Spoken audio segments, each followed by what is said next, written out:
Webinar ini.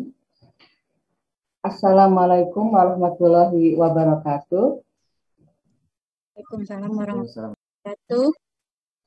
Alhamdulillah wassalatu wassalamu ala rasulillah.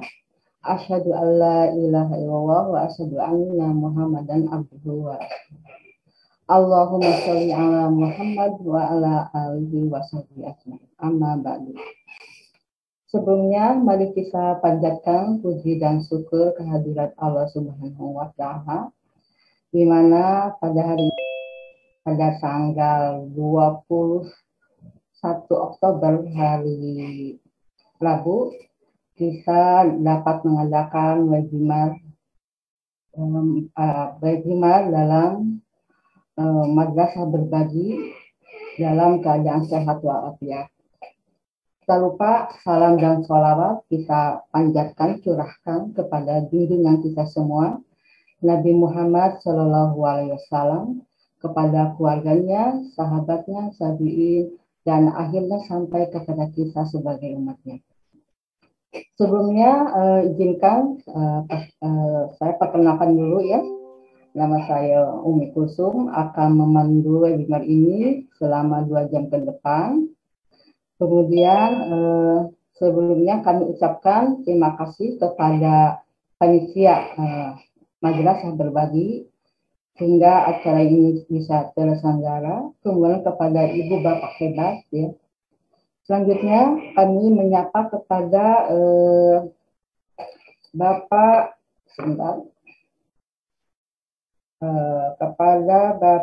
Dr. Muhammad Zain ya, Direktur GTK Madrasah, kemudian Dr. Ainur Rohdi MPD, Kasubdit Bina GSMI MTS, kemudian MCD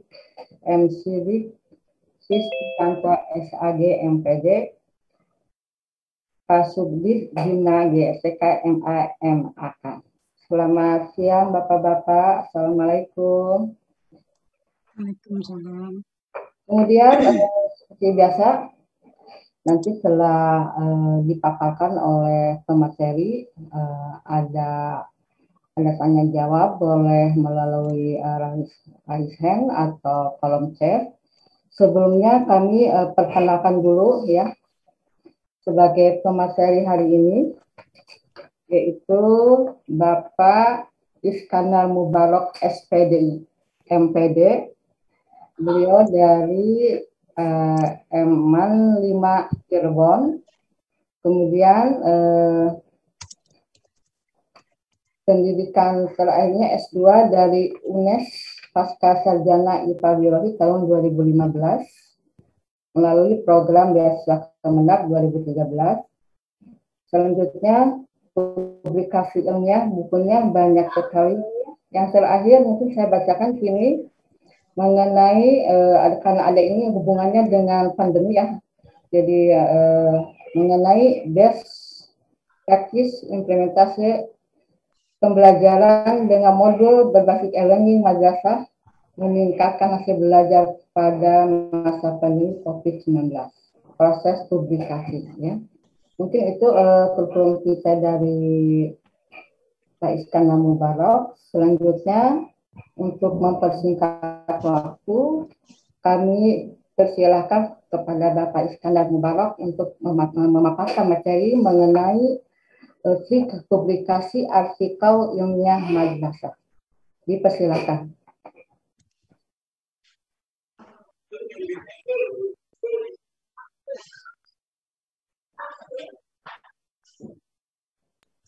Assalamualaikum Pak Is. Assalamualaikum Pak Is. Pak Iskandar.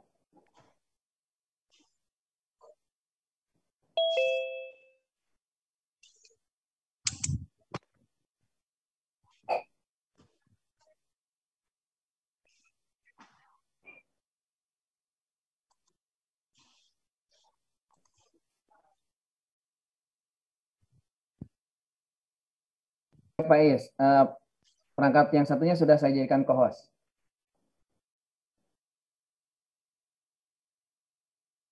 Ibu Bapak mungkin ditunggu dulu sebentar ya. Ada teknik yang sedang ini. Ya, Pak Is, silakan. Ya. Oke, ada.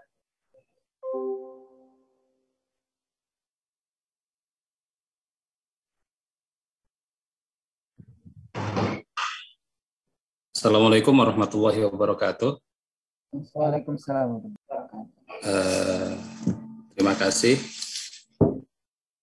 Saya sampaikan kepada Direktur GTK Madrasah, Bapak Dr. Haji Muhammad Sin.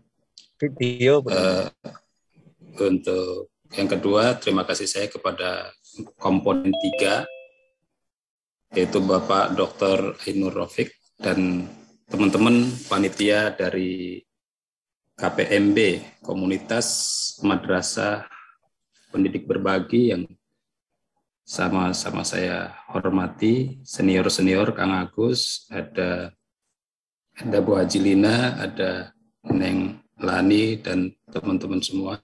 Salam dari saya, guru madrasah hebat. Semoga menjadikan madrasah hebat bermartabat. Bapak Ibu yang saya hormati, izinkan saya untuk belajar. Ini saya sebelumnya saya share screen. Kelihatan Kang? Kelihatan Bu? Masih dalam proses, Pak Is. Masih dalam proses. Sudah, nampak? Nampak ya. Tinggal di view-nya di full. Ya, terima kasih. Sebelumnya saya minta maaf, saya hanya ini kalau santri mah saya ini lagi setoran sama para senior Kang Agus dan kawan-kawan. Jadi saya harus berguru sebenarnya ke Kang Agus, hanya kebetulan ini saya lagi dipuja kawan-kawan di KPMB, jadi ya mau tidak mau sama senior harus nurut. Jadi mau tidak mau ya saya akan mencoba berbagi apa yang saya peroleh selama ini.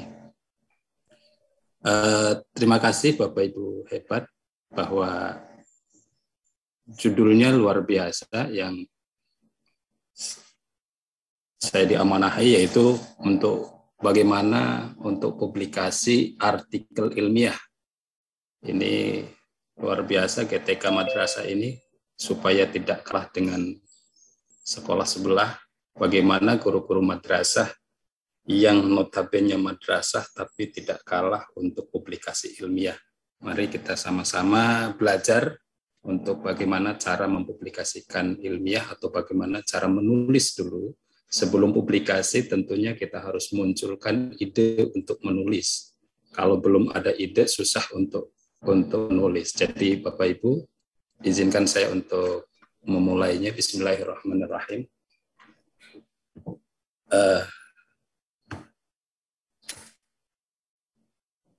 Ini dasar, kalau dasar hukum ya, dasar hukum untuk kita selalu berinovasi, untuk selalu publikasi ilmiah, untuk pengembangan diri. Ini pasalnya adalah pasal 11, RB ini nomor 16 tahun 2019. Dalam pengembangan keprofesional berkelanjutan itu, kita guru-guru dituntut bagaimana membuat karya inovatif, bagaimana kita mempublikasikan apa yang karya yang kita punya atau publikasi ilmiah dan pengembangan diri. 3 unsur inilah yang harus kita sama-sama belajar untuk mengembangkan diri, yaitu untuk mengembangkan potensi yang ada diri. Terutama yang tema pada kali ini adalah publikasi ilmiah. Baik Bapak Ibu guru hebat, bahwa keterampilan abad 21 ini yang saya dapat dari sumber Kemendikbud, ini 2017, Nadiem Makarim, dan ada Muhammad Ali Ramdhani, ini bahwa keterampilan abad 21 ini mengutamakan 4C ya. 4C ada critical thinking, creativity, ada communication, ada collaboration. Nah, di Kemenag, Kementerian Agama ini juga tidak kalah untuk memunculkan 2 skill yang harus muncul pada anak didik kita, yaitu computational thinking dan compassion. Ini 2 komponen 2C ini muaranya adalah ke arah 4C. Nah, bagaimana kita menciptakan atau membuat anak menjadi 4C kalau kita guru-gurunya tidak ke arah itu, Bapak Ibu. Jadi bagaimana kita melatih untuk anak-anak ke arah critical thinking, creativity, communication, dan collaboration ini, kalau kitanya sendiri tidak belajar untuk bagaimana critical thinking, creativity, communication, dan collaboration, terutama dalam pembelajaran. Sehingga ketika kita sudah belajar ke arah itu, maka tidak menjadi penghalang ketika kita belajar dengan critical thinking, creativity, communication ini kita wujudkan dengan karya ilmiah, yaitu artikel ilmiah atau karya ilmiah atau bahasanya jurnal ilmiah ya. Ini Bapak Ibu, apa itu artikel ilmiah atau karya ilmiah? Ini karya tulis yang dibuat untuk memecahkan sebuah permasalahan dengan landasan teori dan metodologi ilmiah. Ini yang perlu digarisbawahi adalah dengan metodologi ilmiah. Jadi banyak karya-karya, tapi kalau tidak dengan metodologi ilmiah, maka bisa jadi karya itu tidak merupakan karya tulis ilmiah. Itu karya tulis ilmiah yaitu untuk memecahkan masalah dengan landasan teori dan metodologinya secara ilmiah. Ditunjukkan untuk apa? Ditunjukkan untuk menyampaikan pemikiran daripada penulis terhadap realita, fakta yang ditemui penulis di lapangan. Jadi istilahnya kalau orang sekarang mah curhat ya. Curhat dengan apa yang kita temukan di lapangan, kita tulis, kita sampaikan dalam tulisan dengan cara yang ilmiah. Itulah namanya karya ilmiah. Nah, biasanya panjang artikel ilmiah ini tidak banyak Bapak Ibu. Kalau kita lihat skripsi, ada yang tebalnya 100, disertasi lebih dari 100. Karya ilmiah itu atau artikel ini cukup pendek ya.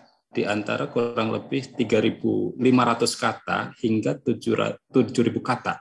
Itu sudah termasuk abstrak Bapak Ibu.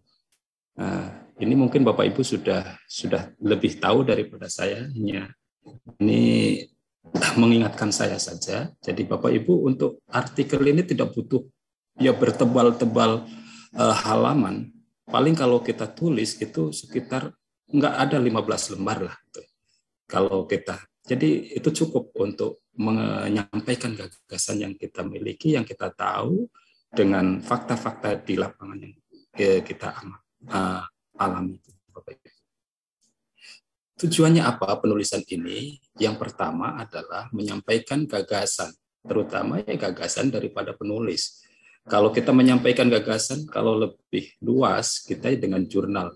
Jurnal ada jurnal nasional, ada jurnal internasional. Jurnal nasional banyak ada Sinta 1, Sinta 2 sampai Sinta. Ini kalau internasional mungkin ada indeks Scopus ini yang ketika orang sudah masuk ke jurnal terindeks Scopus ini gengsinya lebih luar biasa, lebih hebat.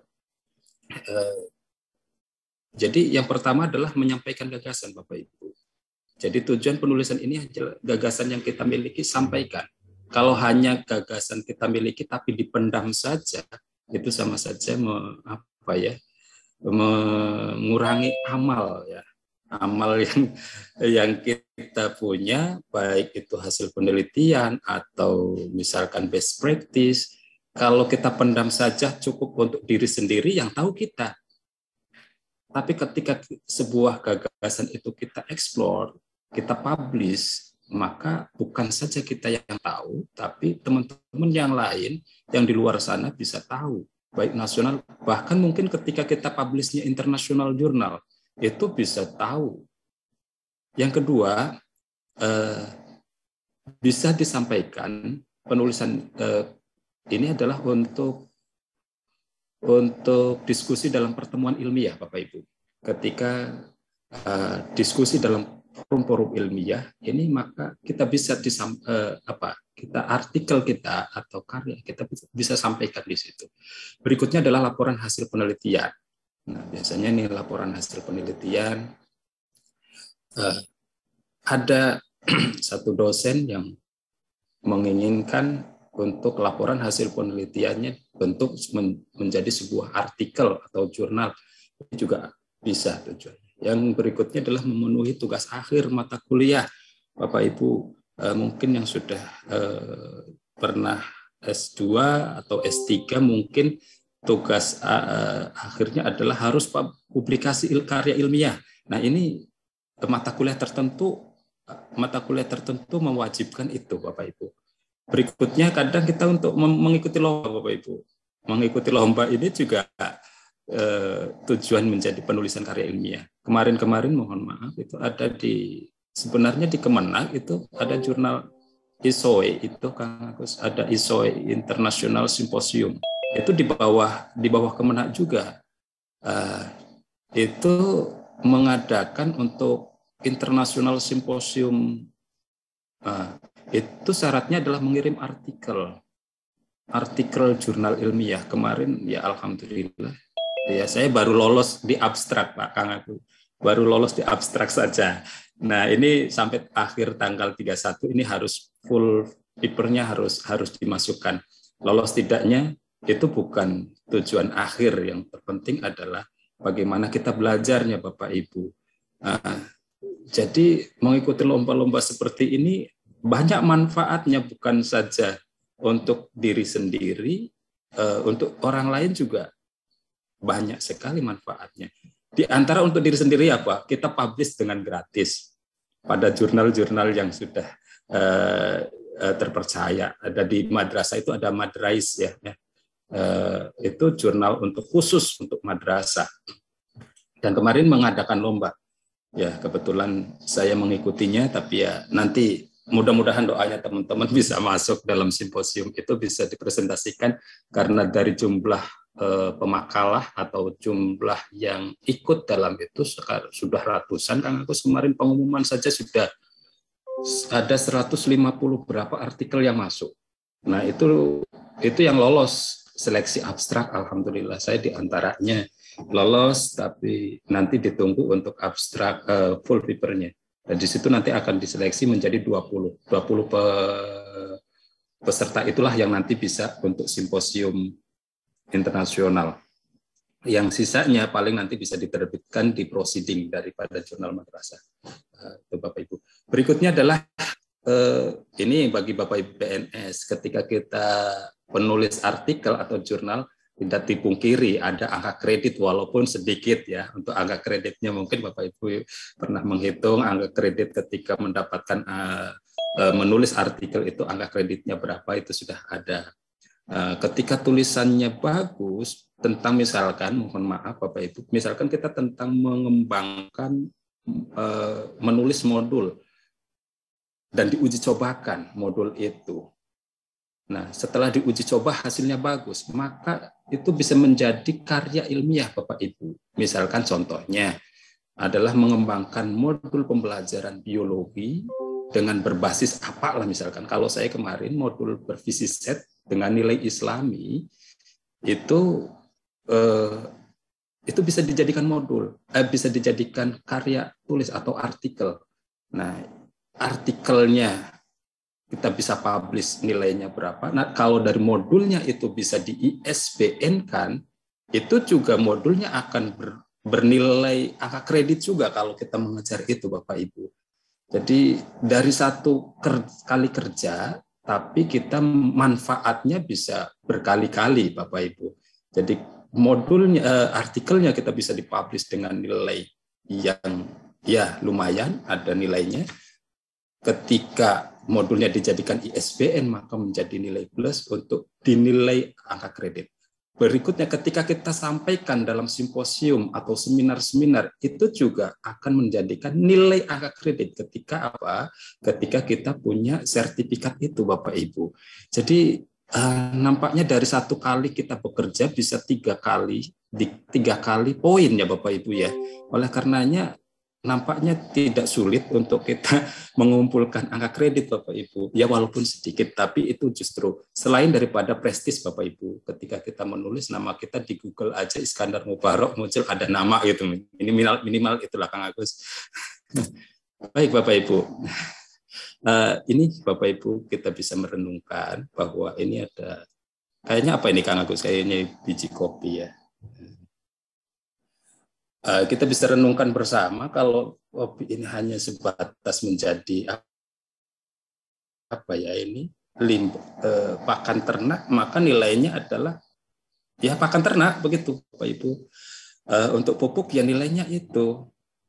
Kita coba mengemas daripada produk menjadi nilai yang berdaya saing lebih tinggi, menjadi teh misalkan, maka otomatis antara harga dari teh ini dengan pakan ternak ini akan berbeda harganya. Mungkin harga teh ini 1 onnya berapa, ini hasilnya berkintal-kintal harusnya Bapak Ibu. Untuk kulitnya misalkan untuk menjadi pupuknya mungkin dengan harga murah. Tapi lebih ini lagi kita ketika kemasnya menjadi bahan misalkan pembuat kue, roti, itu akan lebih berinovasi lagi Bapak Ibu. Sama Bapak Ibu ketika kita menulis, kalau hanya ditumpuk untuk diri sendiri mungkin hanya di apa ya Bapak Ibu menjadi tumpukan kertas yang hanya dibaca, itu pun kalau mau sempat membaca, kalau enggak ya gimana Pak. Jadi hilang atau habis kena rayap lah kalau bahasa orang Cirebon ini rayap. Tidak ada manfaat yang lebih, tapi ketika kita mencoba dikemas, dipublik atau dipublikasikan dengan lebih baik, dikemas bahasanya dari judul-judul skripsi Bapak Ibu bisa asal nanti ada catatannya bagaimana dari judul skripsi itu Bapak Ibu bisa menjadi artikel ilmiah. Nanti ada beberapa trik ya Bapak Ibu. Apalagi ketika misalkan kita eksplor menjadi di jurnal internasional, wah seleranya kalau sudah roti ini, kalau kita nasi, kalau orang luar udah roti. Misalkan kalau kita karya kita sesuaikan dengan minat atau selera daripada orang luar, misalkan kita terindeks Scopus bisa, wah guru madrasah sudah punya ID indeks Scopus, wah luar biasa Bapak Ibu. Ini Bapak Ibu. Nah, langkah-langkah penulisan karya ilmiah mungkin hanya mengingatkan saja Bapak Ibu. Ini yang pertama, Bapak Ibu harus bisa menentukan tema sebenarnya ya.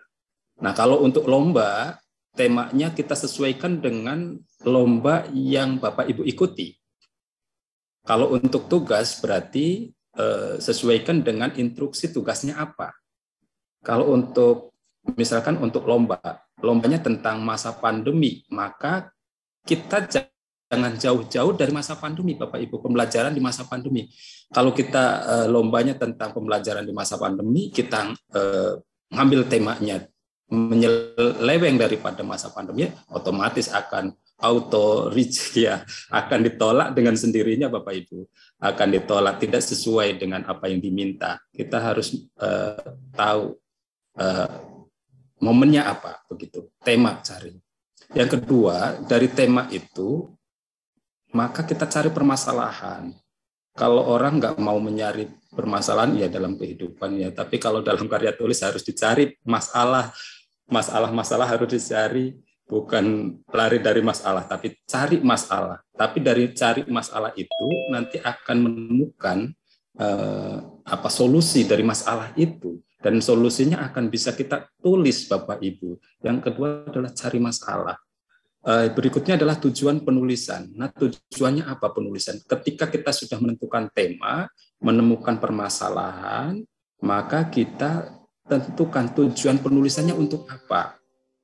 misalkan untuk mengetahui gambaran atau best practice tentang pembelajaran masa pandemi dengan menggunakan apa-apa bla bla bla begitu ya. Tujuannya seperti itu. Jelas. Ketika sudah tujuan, maka tentukan ada rumusan masalah. Identik kalau rumusan masalah Bapak Ibu biasanya dengan kalimat tanya, bagaimana pembelajaran di masa pandemi, atau kebetulan kemarin saya mengangkat itu tentang best practice modul implementasi pembelajaran dengan modul berbasis e-learning madrasah dalam meningkatkan prestasi belajar. Jadi rumusan masalahnya berarti harus muncul apa yang menjadi pertanyaan masalah muncul. Berikutnya ketika rumusan masalah kita coba gali referensi. Perbanyak Bapak Ibu. Gampang sekali cari referensi Bapak Ibu. Ketik Google Scholar Bapak Ibu. Di situ apa tema yang Bapak Ibu. Ini saya mau menunjukkan Google Scholar tapi khawatir ini lolanya ini enggak. Jadi Bapak Ibu bisa cari di Google Scholar. Di situ tema Bapak Ibu masukkan di situ. Akan muncul beberapa artikel ilmiah yang tentang itu. Kita nanti kita short, bisa kita cari tahunnya yang terbaru. Referensi minimal untuk jurnal itu 5 tahun terakhir, Bapak Ibu. Kita tidak boleh lebih dari itu. Itu yang lebih baik, 5 tahun terakhir. Kita cari referensi yang terupdate, syukur-syukur dari luar misalkan. Dan jurnal-jurnal yang terakui. Berikutnya untuk menguatkan, maka setelah kita referensi sudah banyak, maka kita kembangkan tema itu. Setelah kembangkan tema, analisis datanya, baru setelah itu kesimpulan Bapak Ibu. Kesimpulan, udah kita punya bahan untuk artikel Bapak Ibu. Ketika sudah menentukan tema, tahu masalah, tujuan penulisan, sampai rumusan masalah, sampai dengan kesimpulan. Ini sementara Bapak Ibu. Sementara dulu belum tertulis. Kalau nanti kita untuk lomba, kita mau publish, nanti terakhir ketika kita mau publish, misalkan di jurnal apa, kita harus tahu selera jurnal yang akan saya masuki itu seleranya bagaimana. Gaya penulisannya seperti apa. Referensi tipe-tipenya seperti apa. Kita tidak boleh seenaknya sesuai dengan keinginan kita. Kita harus tahu selera jurnal itu. Ketika jurnal itu tipenya A, maka kita harus sesuaikan tipe kita harus A gitu. Maka kita akan tulis jurnal itu sesuai dengan tipe yang akan jurnal kita akan publish di jurnal itu. Atau artikel ilmiah kita akan publish ke jurnal itu. Kita sesuaikan minat daripada jurnal itu. Misalkan jurnal itu tentang kesehatan. Kita nguploadnya tentang pendidikan, wow, otomatis akan ditolak Bapak Ibu. Tapi jurnal itu tentang misalkan pendidikan, kita upload tentang pendidikan, oh pasti akan diterima. Tapi selera atau bahasanya, gaya selingkung daripada jurnal itu harus kita sesuaikan dengan jurnal yang kita tuju Bapak Ibu. Baik, nah ini Bapak Ibu, saya hanya memberi gambaran bahwa sistematika penulisan artikel ilmiah jangan kita gambarkan seperti kita menyusun skripsi atau tesis Bapak Ibu. Misalkan ada bab 1 pendahuluan, ada latar belakang, terus sampai dengan metodologinya sampai bertebal-tebal gitu ya. Ada bab 1 misalkan A, B, C sampai seterusnya. Tidak Bapak Ibu. Untuk sistematika penulisan artikel ilmiah cukup ini Bapak Ibu. Yang pertama ada judul penulis. Judul penulis, ini judulnya apa, nanti penulisnya siapa, nanti akan dibawa. Yang kedua adalah abstrak dan kata kunci. Nah, kata abstrak juga nanti ada kriteria abstraknya harus berapa kata dalam abstrak. Abstrak harus ditulis kalau ada bahasa Indonesia, ada in English-nya. Bahasa Inggrisnya ada. Loh kok kita guru madrasah, mohon maaf kalau saya sendiri dalam bahasa Inggris pas-pasan, tapi ya kita juga kan tidak kalah, kita punya teman-teman yang bisa bahasa Inggris, kita guide mereka Bapak Ibu, ngapain kita susah-susah, tapi ya kita juga harus ngerti sedikit-sedikit ya. I love you mah paham Kang Agus saya mah. Tapi ya kita mau tidak mau harus belajar lah. Cara untuk belajar itu ya minimal kita sering membaca artikel-artikel yang berbahasa Inggris. Yang kedua, pendahuluan Bapak Ibu. Pendahuluan terus metode, setelah itu ada hasilnya seperti apa, terus dibahas, kesimpulan, saran, rujukan, selesai. 15 lembar kurang Bapak Ibu. Dari artikel Bapak Ibu, cukup 15 lembar. Malah kalau kebanyakan akan ditolak. Buat apa ini? Nah itu, artikel kok banyak seperti skripsi misalnya. Tidak Bapak Ibu. Jadi untuk artikel itu cukup kurang lebih sekitar 15 lembar. Atau mungkin lebih kurang dari itu. Ini Bapak Ibu mohon maaf saya judul saya bahas judulnya, judul dan penulis. Untuk judul Bapak Ibu harus menarik, bahkan harus atraktif kalau bahasanya, bombastis lah. Kita karyanya apa, tapi kita buat judulnya menarik sehingga orang akan tertarik untuk membaca, apa sih isinya kok bagus banget misalkan. Ya. Judulnya harus menarik dan atraktif. Judul itu maksimal dengan 15 kata, Bapak Ibu. Berikutnya ada nama penulis. Ada nama penulis, terus tanpa gelar ya Bapak Ibu. Nama penulis tanpa gelar. Berikutnya afiliasinya. Kalau kita misalkan kebetulan saya Man 5, dulunya Man Kalimukti, maka afiliasinya adalah Man 5 Cirebon atau Man Kalimukti. Kalau kita masih kuliah karena tugas kuliah, maka afiliasi atau lembaga penulisnya adalah kuliah atau lembaga yang sedang kita kuliah. Misalkan kita di UNES berarti maka afiliasinya adalah UNES karena kita belum lulus misalkan ya afiliasinya. Nah, kita juga harus ini Bapak Ibu ada email atau alamat surat elektronik. Ini Bapak Ibu sebagai contoh yang bukan yang terbaik, tapi ini contoh yang mungkin sedikit pengalaman saya. Ini judulnya Use of Ecosystem Module Based on Science, Environment, Technology, and Society with Islam. Ini yang tadi Pak saya angkat itu tentang kita menggunakan modul. Kebetulan saya jadi jadi tesis itu saya menjadi 2 jurnal. Siapa yang menjurnalkan? Kita sendiri. Siapa yang membuat judulnya? Ya kita sendiri. Tapi isinya tidak jauh dari tesis. Dan jurnal yang satu dengan jurnal yang lain yang berikutnya itu harus berbeda. Ketika jurnal yang berikutnya sama, maka kita dianggap plagiat walaupun jurnal itu punya kita. Saya mencoba dari tesis itu saya tulis menjadi 2 jurnal. Yang pertama sudah di 2015 dan ini yang terakhir 2019. Ini dari tesis yang saya jurnal. Kebetulan beliau pembimbing saya sangat apresiasi dengan ya itulah mungkin judul. Jadi beliau ingin jadi penulis pertama. Beliau ingin jadi penulis pertama, Bapak Ibu. Ini ketika nama penulis ini tanpa gelar ya, walaupun profesor, doktor, tidak ada gelar apapun. Nah ini jadi saya menghormati beliau. Jadi saya penulis yang kedua. Nah ini adalah tadi namanya afiliasinya. Dan ini adalah emailnya Bapak Ibu. Ini judul dan penulis. Seperti ini kurang lebih. Ini ini ada karya saya yang tinggal nunggu publish, tapi sudah ACC, sudah direview, sudah dipresentasikan, nampaknya waiting list terus. Maka belum publish ini Bapak Ibu. Ini kurang lebih judulnya seperti ini. Ini juga saya masih mengembangkan bahan ajar Bapak Ibu.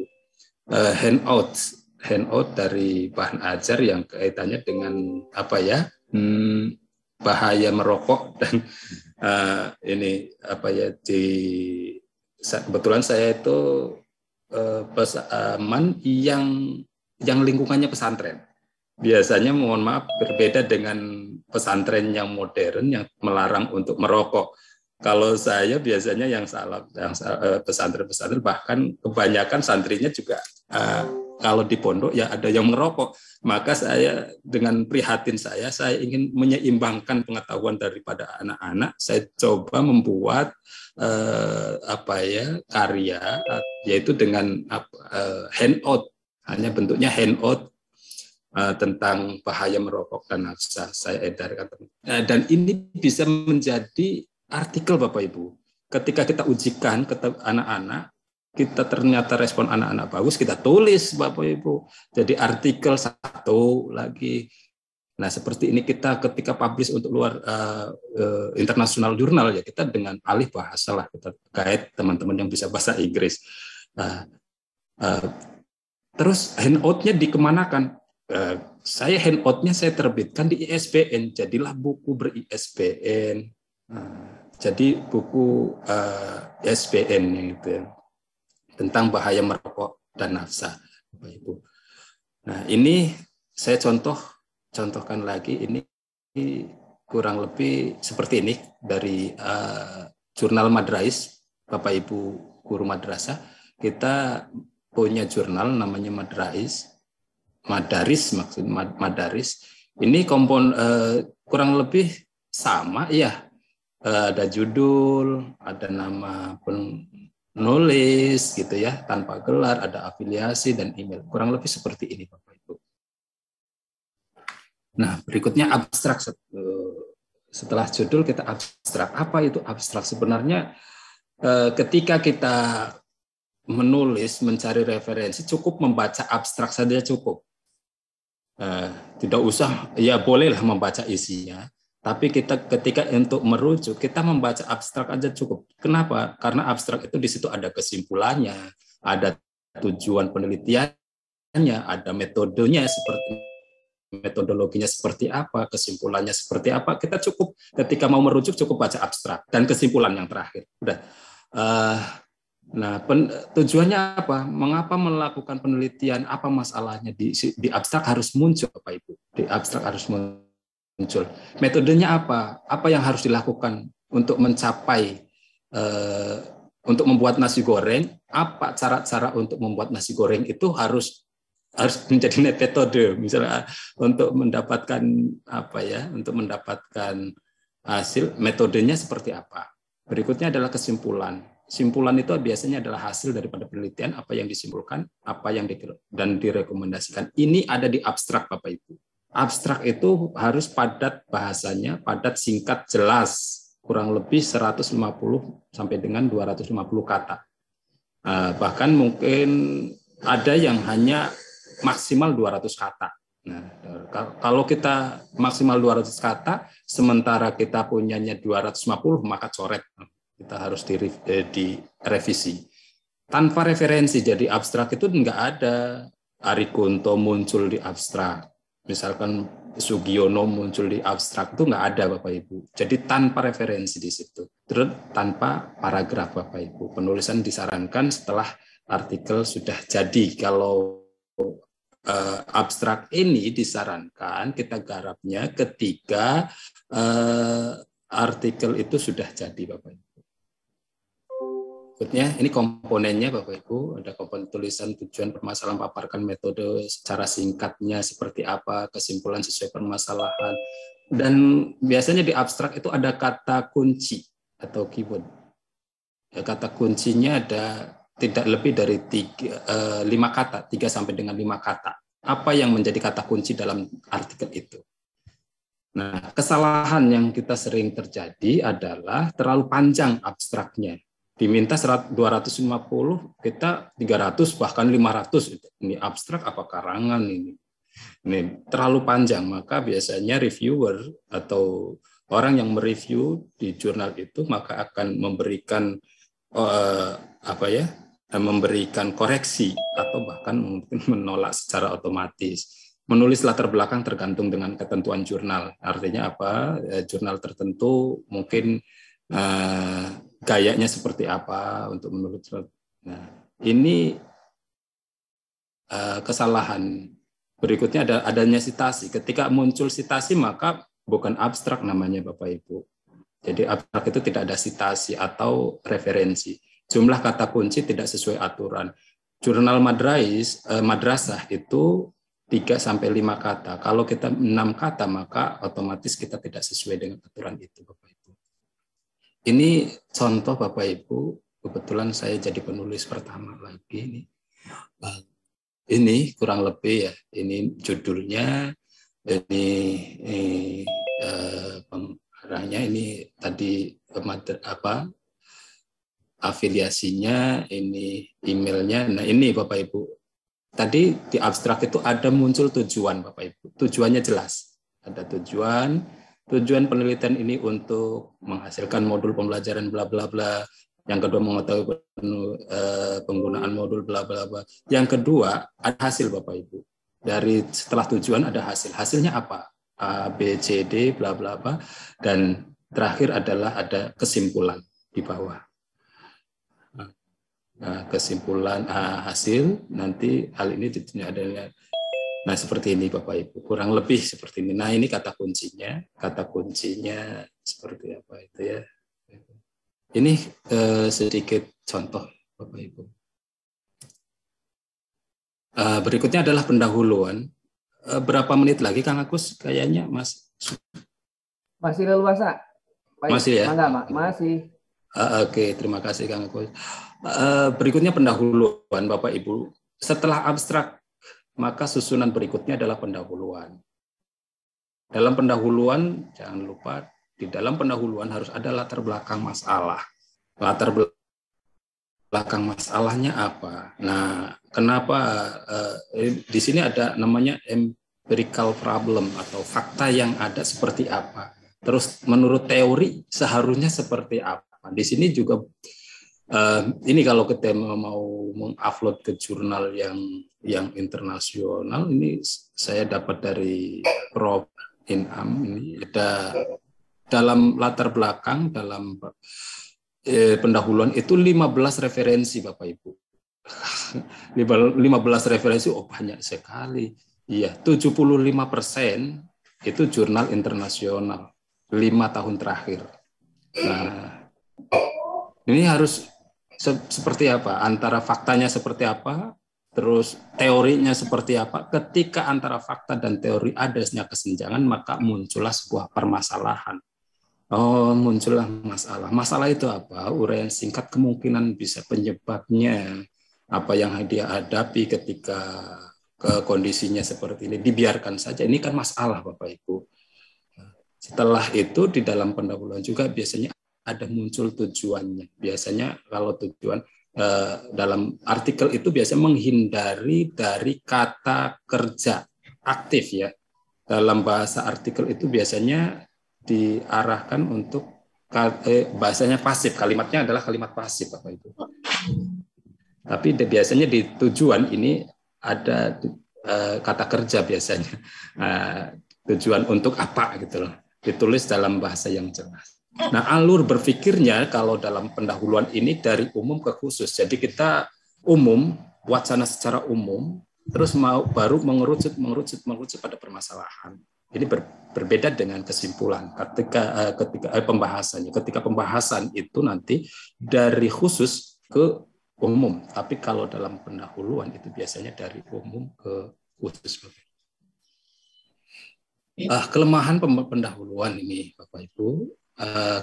Kesalahan yang sering terjadi antara fakta yang dipaparkan secara mendalam ini tidak dipaparkan, apa yang terjadi di lapangan itu tidak dijelaskan secara mendalam, hanya sekilas tidak, tapi harusnya di dalam pendahuluan itu harus apa ya, muncul ininya, faktanya seperti apa. Teori problem terlalu banyak. Teorinya banyak sementara fakta tidak sesuai gitu misalkan.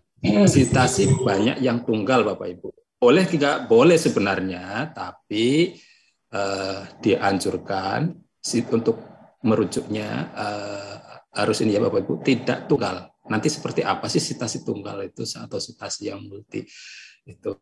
Nah, permasalahan tidak nampak. Pendahuluan yang parah ketika permasalahan tidak nampak. Ketika permasalahan tidak nampak, apa yang menjadi masalah? Kenapa harus ditulis?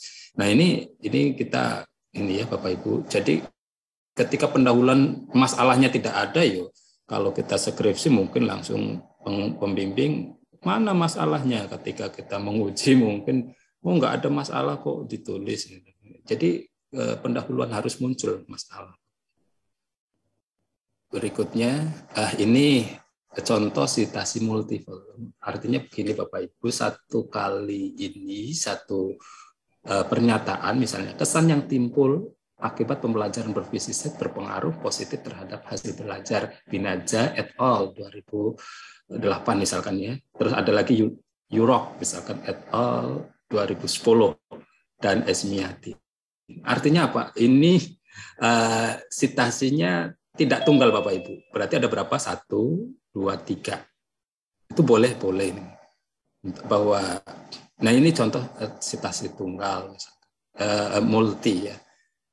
Itu tapi ya biasa untuk, mohon maaf kalau jurnal-jurnal nasional masih tunggal masih boleh lah.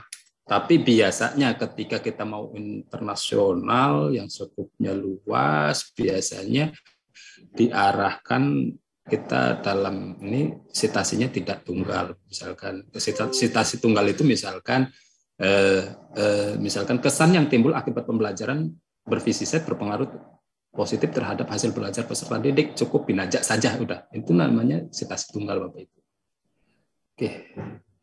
Berikutnya adalah metodologi. Bapak Ibu sudah ahli di dalam metodologi penelitian. Kita sering ingat bahwa pendekatan metodologi itu ada kuantitatif, kualitatif, ada mixed method, ada R&D itu juga ini ya Bapak Ibu. Ini sudah Bapak Ibu kuasailah, insya Allah. Saya hanya mengulas sedikit pendekatan Bapak Ibu. Yang terpenting adalah pendekatan di dalam metodologi. Kita harus muncul pendekatannya apa?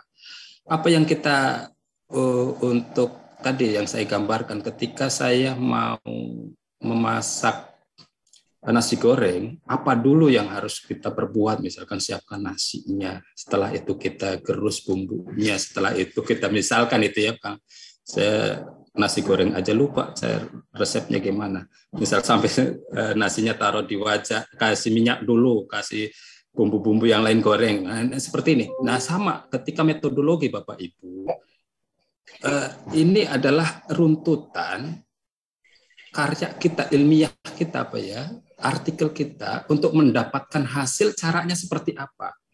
Jadi orang ketika baca, oh metodologinya seperti ini, maka akan tergambar, oh iya ya jelas ya caranya apa yang pendekatannya seperti apa, misalkan kualitatif atau kuantitatif, mixed method atau R&D misalkan.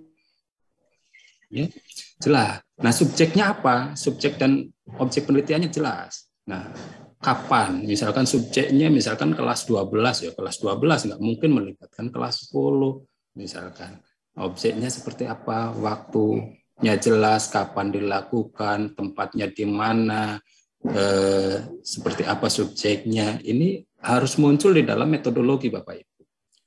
Berikutnya tidak kalah penting dari teknik dan instrumen pengumpulan data. Mungkin kalau kuantitatif, kualitatif akan berbeda tekniknya Bapak Ibu, tergantung pendekatannya. Misalkan kalau kualitatif cukup misalkan wawancara, nanti tekniknya seperti apa pengumpulannya ya. Nah, kalau kuantitatif misalkan dengan angket, ini tergantung daripada pendekatannya yang digunakan Bapak Ibu dalam teknik pengumpulan instrumen datanya. Misalkan kalau kita ingin mengetahui hasil belajar kognitif peserta didik, maka instrumennya adalah tentang misalkan soal pretest, post-test tentang kognitif saja. Tapi ketika kita ingin mengetahui misalkan tentang fisikomotornya, maka instrumen yang digunakan bagaimana mencari atau menilai fisikomotor itu Bapak Ibu. Misalkan kita ingin mengetahui afektifnya daripada peserta didik, maka muncul di situ instrumennya Bapak Ibu. Instrumen untuk mendapatkan hasil afektif daripada peserta didik itu juga harus muncul di dalam metodologi Bapak. Yang terakhir adalah teknik analisis data. Teknik analisis datanya seperti apa? Nah, ini muncul ada di dalam metodologi di artikel kita. Nah, kelemahan metodologi penelitian ini biasanya subjek atau sampelnya tidak jelas. Apa yang diteliti, anak kelas berapa, jumlahnya berapa, ini tidak jelas. Maka ini Bapak Ibu jangan sampai seperti ini. Jadi subjek harus jelas, sampelnya juga harus jelas. Tidak menunjukkan validitas dan reliabilitas instrumen. Bapak Ibu ketika kita untuk menguji misalkan hasil belajar dengan menggunakan pretest and post-test, maka instrumen yang kita gunakan itu harus tentu valid. Saya sering gambarkan bahwa validitas dan reliabilitas ini perlu untuk sebuah instrumen penelitian. Ketika kita mengukur, ketika kita mengukur beras dengan timbangan, ketika timbangannya itu rusak, maka hasilnya juga tidak tepat. Kita mengukur panjang, ketika meterannya tidak valid, maka hasil yang diukur juga tidak valid dan tidak reliable. Sama ketika kita ingin mengukur prestasi hasil belajar anak. Nah, soal yang kita gunakan untuk misalkan pretest dan post-testnya, ketika tidak valid, maka hasilnya pun tidak akan baik, Bapak Ibu. Jadi tetap harus ada validitas dan reliabilitas. Biasanya Bapak Ibu lebih ahli ketika validitas menggunakan apalah. Sekarang mal zaman canggih Bapak Ibu nggak usah susah-susah, SPSS cukup, bisa kan. Nah, untuk ya reliabilitas validitas sudah cukup. Atau yang ahli menggunakan Excel mungkin dengan validitas dengan rumus-rumus Excel itu akan ketemu valid berapa nanti. Validnya berapa, misalkan antara R tabel dan R hitungnya nanti dibandingkan, disitulah Bapak Ibu lebih hebat. Nah, berikutnya sering kelemahan terjadi juga teknik pengumpulan data, pengumpulan dan analisis datanya juga tidak jelas. Ini harus dihindari Bapak Ibu di dalam metode penelitian. Nah, berikutnya adalah hasil penelitian. Hasil penelitian ini harus mampu menjawab permasalahan penelitian. Permasalahannya apa? Di dalam rumusan masalahnya apa? Maka hasilnya harus muncul. Ketika rumusan masalahnya ada 2, maka hasilnya juga ada 2 misalkan. Ketika rumusan masalahnya 1, maka di hasil penelitiannya hanya 1. Nah, ini dikuatkan, hasil penelitian dikuatkan dengan data, misalkan dengan hasil wawancara, ditampilkan tabelnya, ada gambarnya, misalkan kalau ini dengan kuantitatif ya Bapak Ibu. Misalkan. Nah, berikutnya adalah kombinasi cara pengambilan data dokumen, pengamatan dan wawancara. Ini harus muncul ya di hasil penelitiannya seperti apa. Baik Bapak Ibu, berikutnya kelemahan daripada hasil penelitian ini yang pertama adalah memaparkan tempat penelitian tidak menjawab permasalahan. Jadi ada tempat penelitiannya tapi tidak menjawab masalah yang tadi kalau skripsi bab 1 lah. Kalau ini di pendahuluan, di situ ada latar belakang masalah, ada rumusan masalah. Nah, di rumusan masalahnya ada 2 misalkan, tapi hasilnya hanya 1. Nah, berarti ini tidak sesuai antara rumusan masalah dengan hasil. Nah, biasanya hasil harus sesuaikan dengan rumusan masalah. Kalau rumusan pertanyaan penelitiannya ada 2, maka hasilnya juga harus 2. Yang kedua, memaparkan hasil wawancara secara keseluruhan, bukan yang sesuai. Jadi semua dipaparkan, semua hasilnya seperti apa, ditampilkan semua, tidak sesuai apa yang dibutuhkan di dalam hasil. Berikutnya penyajian hasilnya monoton dari hasil wawancara, menampilkan data dan gambar atau tabel tanpa analisis yang dalam. Jadi hanya tampilkan gambar saja udah, tapi tidak bagaimana dijelaskan gambar itu apa, dianalisis seperti apa. Misalkan kalau tabel analisisnya seperti apa, harus ini kelemahan daripada hasil penelitian Bapak Ibu. Jadi kita mencoba menghindari dari kelemahan itu untuk hasilnya yang bagus. Nah, berikutnya adalah pembahasan. Tadi mengemukakan perbandingan hasil. Jadi pembahasan adalah mengemukakan perbandingan hasil penelitian dengan hasil penelitian terdahulu maupun teori-teori yang sudah kita bandingkan.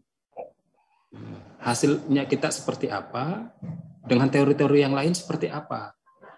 Nah, dan di situ akhirnya akan ada pembaharuan. Karya kita bagusnya di mana, sehingga berbeda dengan karya yang lain, artikel yang lain, di mana munculkan di situ Bapak Ibu. Itu nilai jual di kita. Gunakan minimal 10 referensi sebagai pembanding Bapak Ibu.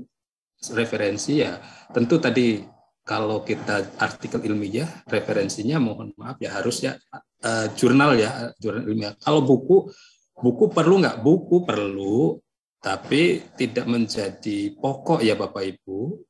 Buku perlu, hanya 20% lah. Kalau kita gambarkan 100% dari referensi, 20% itu buku. Tapi artikel itu harus lebih banyak di situ, lebih banyak. Tunjukkan posisi penelitian yang dilakukan dibandingkan dengan penelitian yang lain. Makanya tadi saya munculkan di situ nanti akan nilai jual hasil penelitian kita di mana itu akan berbeda dengan yang lain. Nah ini Bapak Ibu di pembahasan harus muncul seperti itu. Kelemahan ya. Kelemahan dalam pembahasan ini asik bercerita tentang hasil penelitian namun tidak mengaitkan dengan teori atau penelitian yang terdahulu atau yang lain. Jadi kita bercerita tentang kita saja gitu tuh. Hasilnya kita seperti apa, tapi bagaimana ditunjang dengan penelitian yang lain seperti apa. Ini merupakan kelemahan. Tidak ada komparasi dengan penelitian terdahulu, tidak nampak posisi penelitian yang dilakukan. Kita posisinya di mana ketika kita masukkan dalam penelitian yang lain, kita posisinya di mana. Tidak ada referensi yang digunakan untuk komparasi dengan hasil penelitian. Jadi harus muncul referensinya tadi, harus banyaknya jurnal. Pak Is, ini maaf dipotong, okay. Waktunya 15 menit lagi. 15 menit lagi. Siap. Terima kasih Bu Moderator, Bu Umi, matur nuwun. Ini contoh pembahasan ya Bapak Ibu, mengetahui langkah yang akan digunakan untuk menyelesaikan masalah yang tepat, bla bla. Hal ini sejalan dengan ini, gitu ya. Sejalan dengan ini bahwa kesalahan keterampilan proses siswa mampu mengerti beroperasi sesuai dengan. Nah di sini ada hal ini juga sesuai dengan penelitian ini, gitu. Ini dalam pembahasan Bapak Ibu. Nah, namun hasil kajian ini berbeda dengan kajian yang dilakukan oleh ini. Jadi di situ muncul kita tuh posisinya di mana Bapak Ibu. Terima kasih. Simpulan mungkin kurang dari 5 menit lagi selesai. Simpulan dan saran. Nah, kesimpulan ini menjawab masalah Bapak Ibu. Jelas kesimpulan dan saran menjawab masalah. Nah, setelah itu kita munculkan menjawab masalah sudah iya, oke. Kontribusinya apa? Karya kita untuk apa sih manfaatnya? Kontribusinya untuk kemajuan apa? Jangan lupa kita menulis juga kita punya keterbatasan. Munculkan keterbatasannya apa? Kenapa harus keterbatasan kajian ini? Supaya memberikan kesempatan kepada teman-teman yang lain untuk bisa meneliti itu, Bapak Ibu. Jadi penelitian yang baik itu memberikan kesempatan kepada peneliti-peneliti berikutnya. Jadi akan keterbatasannya apa sih karya kita, maka kita munculkan di situ sehingga orang lain akan oh ya kalau kayak gitu coba kita teliti itu.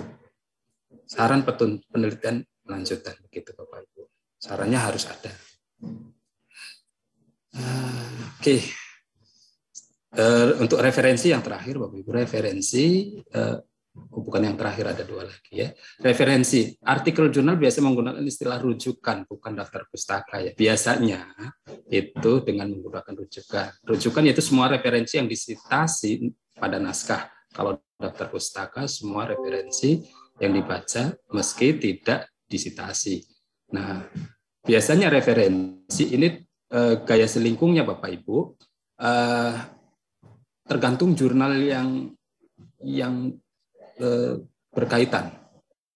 Ada gaya penulisannya dengan apa, American, ada yang modelnya IEEE. Kebetulan kalau Madaris, jurnal madrasah, itu dengan gayanya apa? Ini bagaimana nanti? Gampang nanti. Nah, gunakan program citasi dengan Mendeley, Bapak Ibu. Bapak Ibu mungkin ada yang sudah pernah mencoba bagaimana mensitasi dengan Mendeley, otomatis kerjanya semuanya otomatis, tidak manual ya. Dulu kita menulis referensi dari jurnal 80%, buku maksimal 10 tahun terakhir kalau buku ya. Berikutnya, nah yang terakhir ini publikasi. Cek sebelum publikasi Bapak Ibu ada cek plagiarisme. Apakah karya kita plagiat? Bisa jadi tadi yang karya saya yang pertama sudah publish duluan, terus kita publish untuk karya yang berikutnya, kita bisa publish plagiat walaupun itu sama-sama karya kita. Jadi cek plagiarisme. Kalau bisa ya 10% dari plagiasi. Ini kalau bisa ya Bapak Ibu, jadi jangan sampai melebihi 10%-nya. Banyak sekali untuk mengecek plagiarisme yang free. Ada, jadi di ini aja di Google ketik cek plagiarisme free, itu banyak sekali. Jadi apakah kita nanti karyanya plagiat atau tidak, di situ kadar plagiasinya juga akan kelihatan. Berapa persennya. Nah, dalam publikasi ini kita bisa memilih apakah artikel kita artikel ilmiah populer atau artikel jurnal yang dituju. Saya mau mempublish pada jurnal A. Misalkan saya mau mempublish di jurnal UNY. Jurnal UNY gayanya seperti apa? Kalau bisa Bapak Ibu di sini, jurnal UNY kita sitasi. Mereka akan merasa bangga, oh ya orang ini juga mau publish, ternyata dia juga mensitasi jurnal kita. Itu apa ya namanya ya, bukan cari muka, tapi memang kita ini ya saling ini ya, artinya kita mengakui bahwa itu juga dibutuhkan dalam penulisan kita. Kita yang jurnal yang dituju kita sitasi. Setelah itu baru artikel kita terpublish Bapak Ibu. Thank you, terima kasih. Sebenarnya saya mau menunjukkan, Kang Agus, boleh? Saya mau menunjukkan bagaimana untuk sitasi, Kang Agus.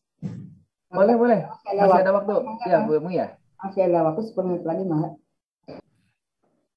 Ya. Sebentar, Kang. Saya mau.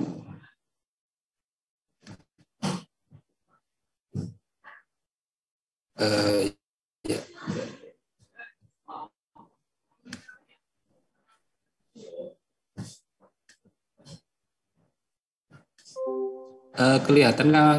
Kelihatan Bapak Ibu? Belum, Pak. Belum ya? Ya. Apa belum di share screen? Di sini itu belum ditutup, Pak Is. Itu masih slide yang pertama. PPT pertama. Oh, slide-nya yang ditutup dulu ya, Kang? Ya. Coba dulu. Di stop dulu atau ditutup, Kang? Di stop dulu, Pak. Stop dulu ya. Stop dulu.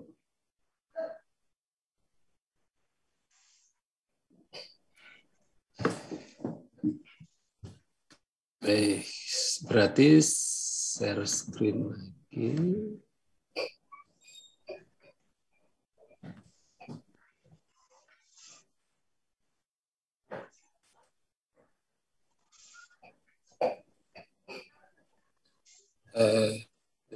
Saya hanya mau menunjukkan saja bahwa cara kerja kita Mendeley sangat mudah Bapak Ibu untuk membantu kita. Mendeley dapat di-download. Sudah bisa kelihatan Bapak Ibu?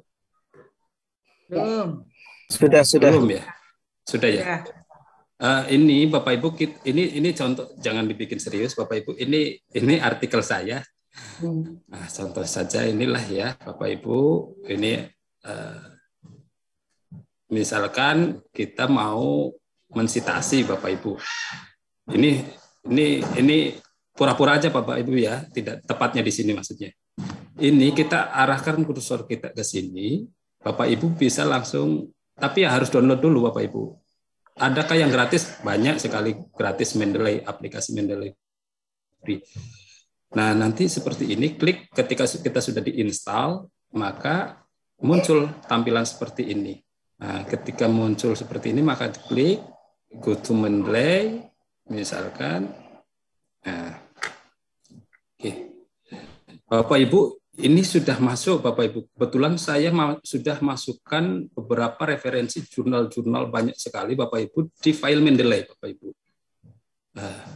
Misalkan saya mau mengutip ini Bapak Ibu. Misalkan hikmah Bapak Ibu ya. Hikmah saya klik langsung sitasi Bapak Ibu. Ini otomatis muncul di ini Bapak Ibu.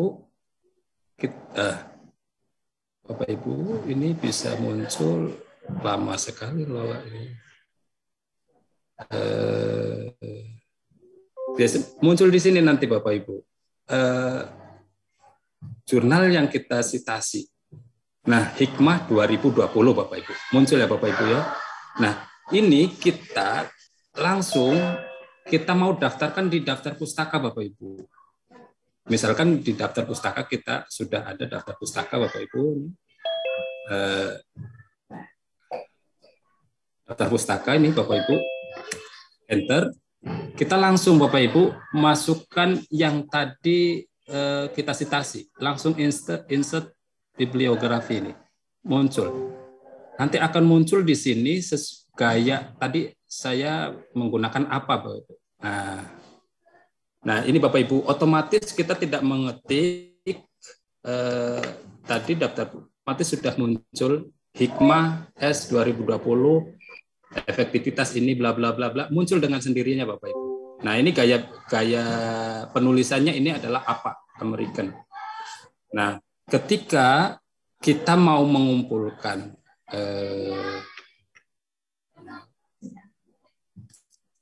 bagaimana ketika kita mau menambah jurnal-jurnal di sini Bapak Ibu, kita langsung add saja, add di sini Bapak Ibu. Kalau kita sudah ada di foldernya, kita masukkan add folder atau add file. Kalau kita mau lihatnya, dilihat. Misalkan ini Bapak Ibu, saya add folder.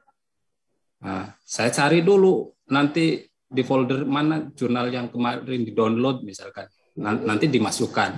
Ketika kita sudah download misalkan, Bapak Ibu, kita mau menambahkan add file.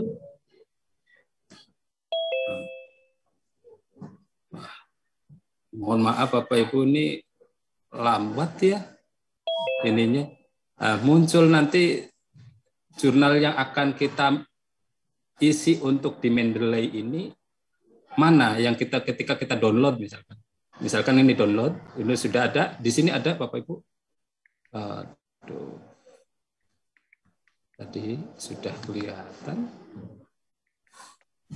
Nanti tinggal diklik saja. Nah, misalkan ini Bapak Ibu ya, kita mau menambah di Mendeley, tinggal klik saja Bapak Ibu.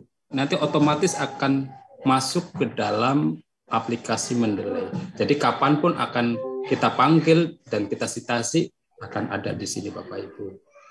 Nah, itu Bapak Ibu kemudahan, salah satu kemudahan daripada Mendeley. Mohon maaf, itu saja yang dapat saya sampaikan. Bapak Ibu, tentunya saya bukan yang terbaik, tapi saya mencoba untuk belajar dan terus.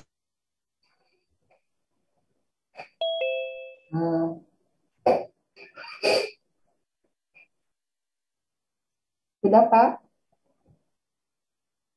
Pak Iskandar? Belajar Bapak Ibu.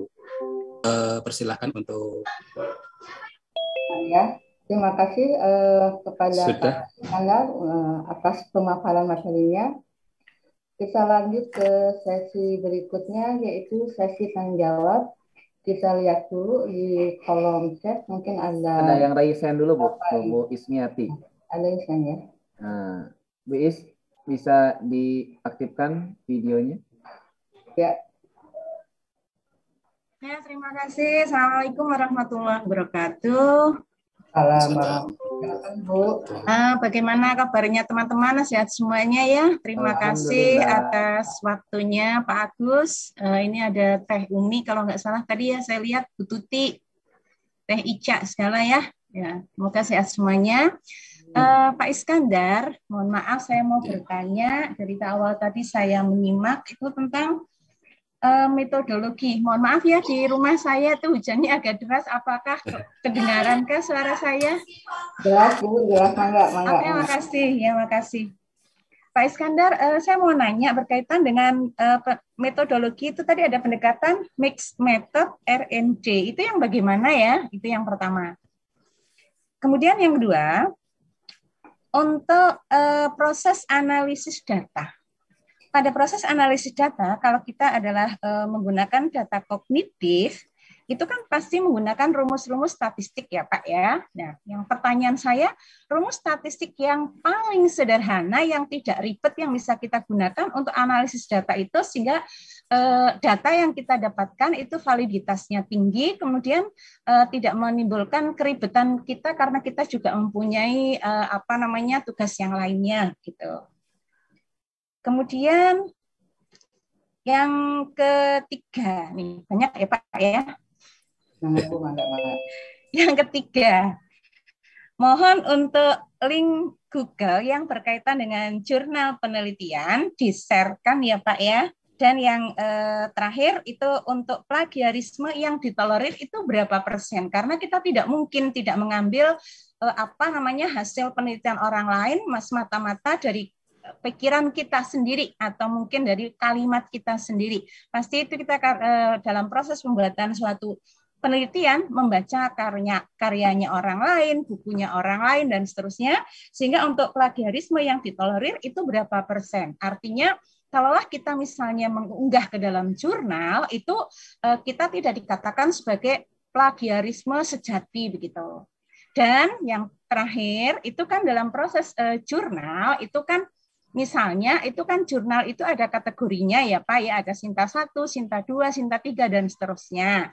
Kalau misalnya berkaitan dengan proses misalnya kenaikan pangkat, sementara untuk kenaikan pangkat misalnya dari 4A ke 4B atau seterusnya, itu Sinta berapa yang bisa ditolerir?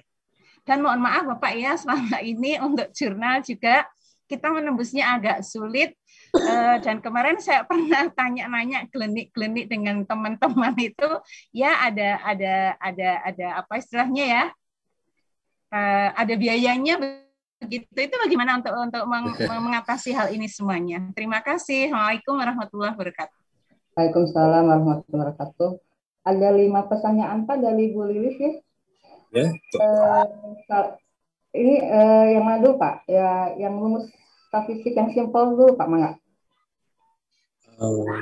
Statistik yang simpel ya Bapak. Ya, iya betul. Ketika kita penelitiannya kuantitatif, biasanya kita tetap analisis data, tetap menggunakan statistik ya Bu. Contoh misalkan tadi yang dimunculkan saya, bagaimana untuk menghitung validitas dan reliabilitas Bapak Ibu ya. Sebenarnya ketika kita user atau sebagai pengguna aplikasi SPSS, mudah sih Bapak Ibu sebenarnya, mohon maaf bukan ini.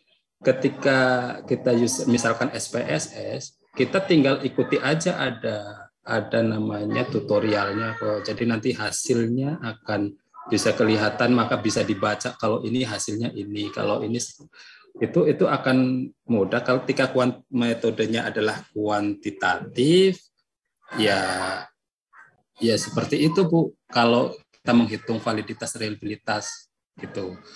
Nah, kecuali misalkan yang sederhana sih, ya contoh misalkan menghitung selisih antara pretest dan posttest misalkan. Misalkan apakah setelah pembelajaran itu kita dengan model pembelajaran itu berhasil, itu kan tolak ukurnya adalah di posttest ya Bapak Ibu. Pretest nilainya berapa? Ini secara kasarnya Bapak Ibu. Misalkan pretest yang tuntas itu ada 5, ketika posttest semuanya 100% tuntas, KKM maksudnya. Oh, secara logika kan berarti ini model pembelajarannya berhasil Bapak Ibu. Nah, sebenarnya ada beberapa yang mudah, berarti ya kita menghitung selisih antara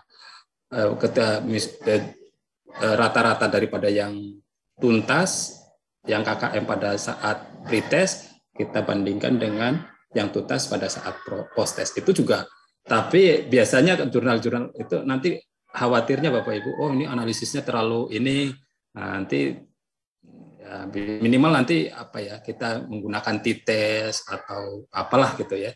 Itu dengan kita belajar dengan SPSS bisa tuh Bro.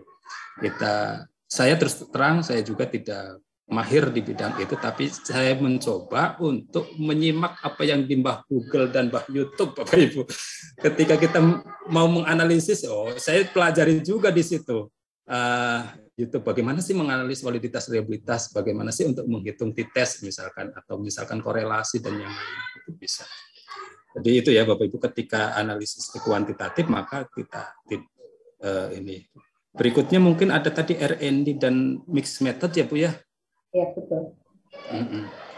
Jadi R&D itu sebenarnya pendekatan, jadi kita research and development.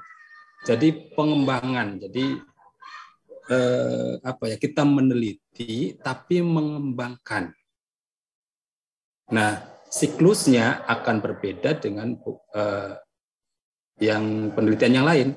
Kalau siklus R&D, misalkan contoh kebetulan saya penelitiannya R&D, Bu, saya mengembangkan modul pembelajaran bervisi set bernilai Islami. Di situ saya membuat modul. Nah, tahapannya kita pertama tentu ada uji validitas modul itu, layak tidaknya. Ada uji materinya, uji pakar, dan yang lainnya di situ diujikan kevalidannya dari pakar-pakar itu, pakar materi, pakar media, pakar yang lainnya. Ketika itu sudah dianggap layak, kita tahap berikutnya ada uji skala kecil.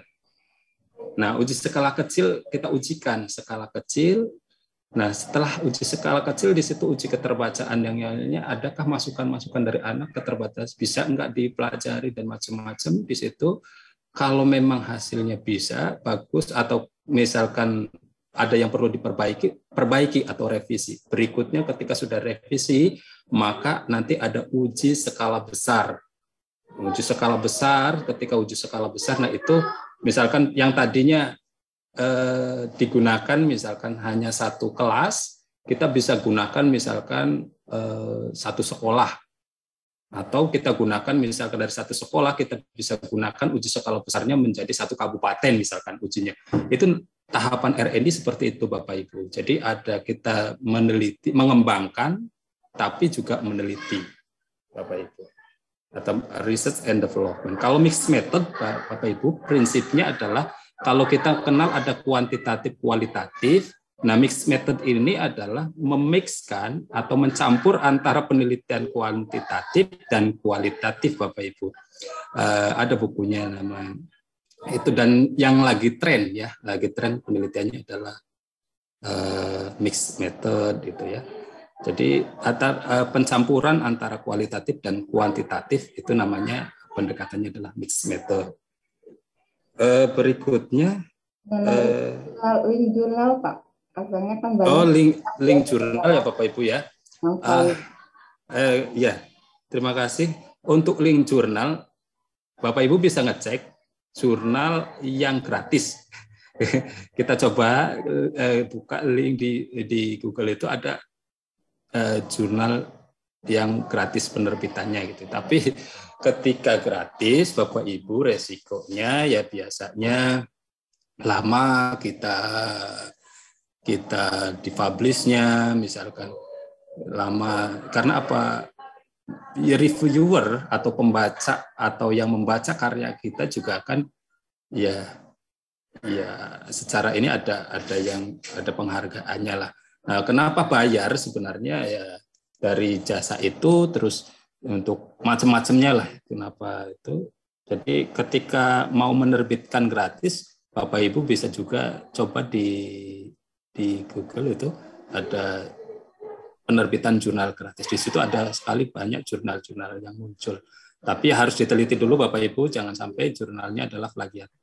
Bukan plagiator ya, apa namanya? Ya bohong-bohongan lah begitu. Caranya ya kita lihat karya jurnal-jurnal yang sudah terpublish di situ Bapak Ibu. kita pelajari jurnal, oh iya yang terbaru bulan berapa, yang sudah publishnya bulan berapa, waktu publishnya, itu di situ bisa kelihatan Bapak Ibu. Nah, kalau selain daripada tadi ya Bapak Ibu, ketika kita mengikuti lomba-lomba, itu kalau mengikuti lomba-lomba kita free bonus untuk publish jurnal ilmiah Bapak Ibu.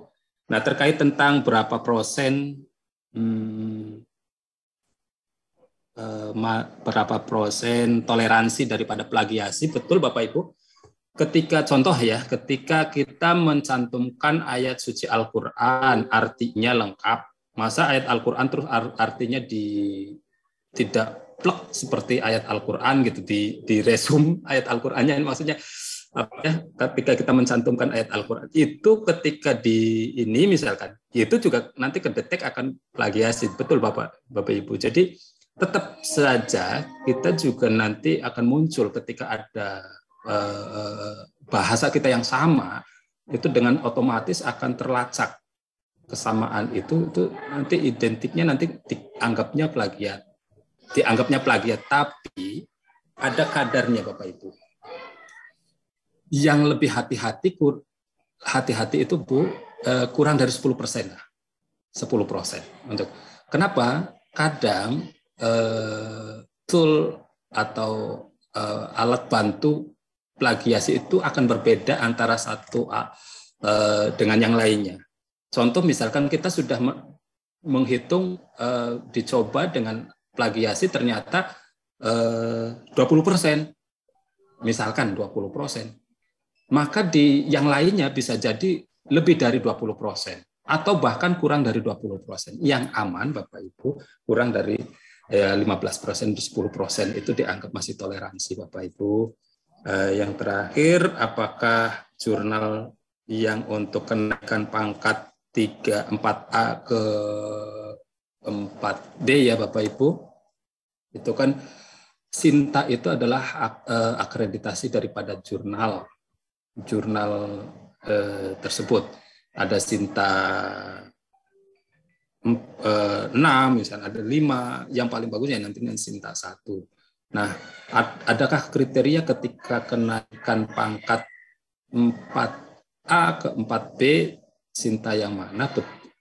Bapak Ibu, Bu siapa tadi ya, Bu Iis ya? Ya, betul Bu Iis. Mohon maaf Bu Iis, saya belum tahu itu, tapi saya pernah dapat informasi yang penting publish katanya, yang penting apa ya, terbit. Yang penting terbit itu tapi nggak tahu saya kebenaran itu. Yang penting masukkan jurnal itu. Ada yang ngomong seperti, tapi kebenaran saya belum tahu ada syarat masuk harus jurnal SINTA 1 atau SINTA 2. Kalau kita S2 cukup SINTA 2 ya, maksudnya ketika kuliah misalkan SINTA 2 cukup.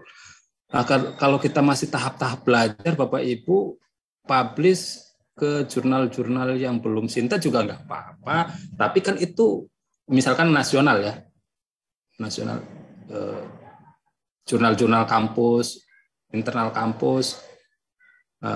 Kalau Ibu Iis mau mencoba menerbitkan, saya akan coba bantu, tapi sementara ini saya masih jurnal SINTA 4 ya.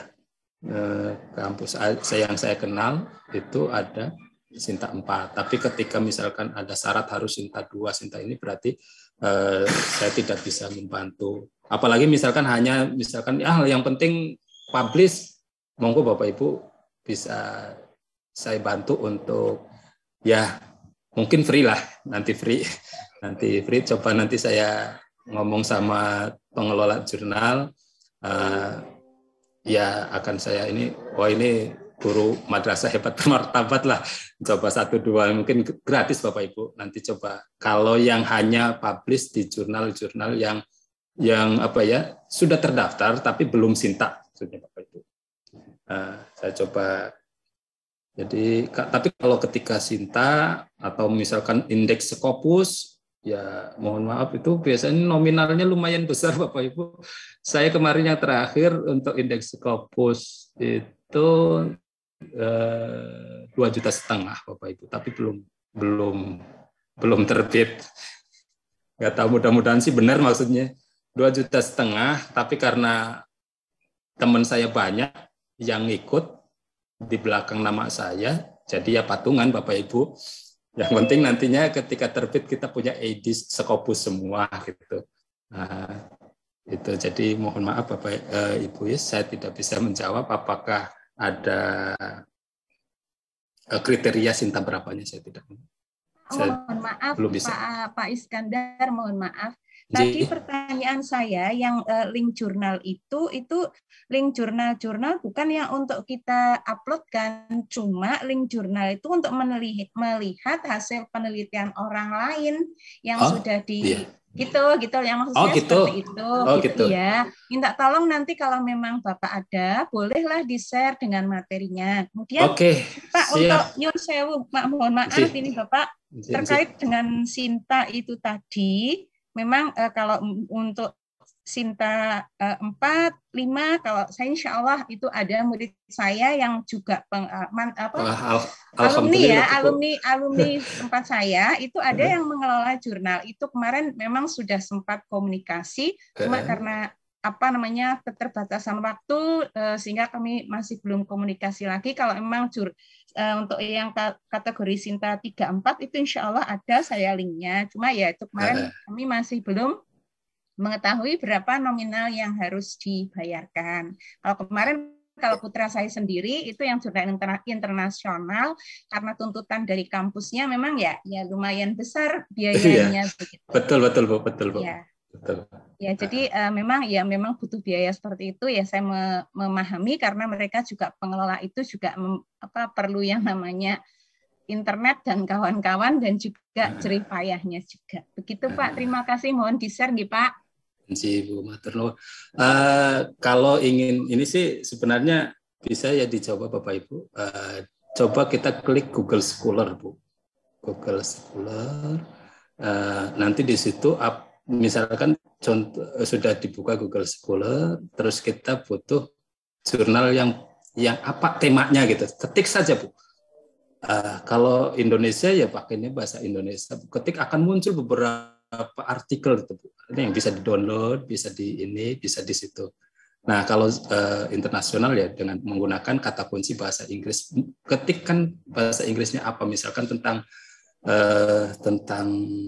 ya learning loss misalkan. Ketik learning loss muncul dengan jurnal-jurnal. Itu ketika kita mau googling ya Bu, ketika kita mau googling. Tapi ada beberapa yang jurnal yang harus berbayar ya Bu ya, yang kita melihat aja harus bayar gitu. Tapi ketika biasanya ada kampus-kampus tertentu biasanya untuk mahasiswanya free untuk melihat jurnal itu. Terima kasih Bu. Wah luar biasa Ibu, berarti punya anak murid yang luar biasa pengelola jurnal. Ya mungkin nanti saya bisa jadi saya bisa menerbitkan. Terima matur nuwun nggih Bu, matur nuwun nggih Bu. Boleh nanti kehubungi saya aja. Kebetulan beliau juga pengelola stay Ma'had Al-Hikam itu punyanya Almarhumullah ini Yai Haji Hasim Muzadi. Oh, ya Pondok Al-Hikam di Malang itu. Boleh nanti Bapak kalau misalnya Bapak memang butuh, insya Allah saya butuhkan. Ya. Matur nuwun Bu, matur nuwun. Terima kasih. Matur nuwun, luar biasa. Inilah hikmahnya begini ya Bu, kita saling dan betul relasi Bapak Ibu, terutama relasi juga sangat penting Bapak Ibu. Relasi juga sangat penting, termasuk Ibu ini punya relasi yang baik. Ketika kita menerbitkan dengan yang kenal itu minimal bisa mengurangi harga lah. Bisa dengan syukur-syukur gratis gitu. Betul.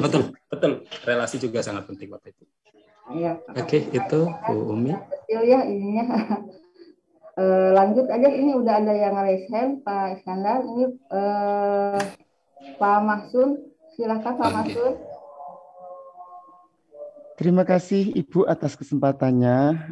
Bapak, menarik sekali materi yang disampaikan. Yang pertama yang saya ingin saya tanyakan adalah bagaimana kita bisa mengetahui suatu jurnal itu dia masuk ke dalam Sinta 1, Sinta 2 atau seterusnya. Ataupun misalkan kita kalau mau di internal indeks Scopus itu dia masuk Q1, Q2, Q3 atau Q4. Mungkin seperti itu. Yang kedua, ketika kita mengirimkan sebuah artikel untuk dikirim ke jurnal, bagaimana caranya agar kita tidak, mungkin ini Bapak dari pengalaman Bapak, agar tidak masuk ke dalam predator jurnal, predator yang misalkan jurnal yang bohong-bohongan yang kita biasanya sebut predator itu, bagaimana agar kita itu tidak masuk ke dalam jurnal yang predator. Kemudian yang ketiga tadi Bapak menyampaikan tentang Mendeley pakai Mendeley ya Pak ya untuk referensinya ya. Kebetulan kami belum pernah pakai Mendeley. Kami sementara ini menggunakan Zotero. Hampir mungkin saya lihat mirip-mirip dengan yang Bapak sampaikan. Cuma saya tidak tahu mungkin apakah lebih efektif mana ketika kita menggunakan Zotero atau Mendeley yang seperti Bapak sampaikan tadi. Mungkin itu Bapak, terima kasih atas kesempatannya. Ya, Bapak, 3 pertanyaan Pak Iskandar, mangga dari Pak Maksum. Yang pertama, ini mengenai predator jurnal katanya, bagaimana ini? Ya, matur nuwun Pak Maksum. Dari mana Bapak? Mohon maaf. Saya guru geografi dari Kabupaten Jombang. Iya. Gus Durian, Pak. Gus Durian. Iya, betul, dekat dengan makamnya Gus Dur. Salam kenal saya, Pak.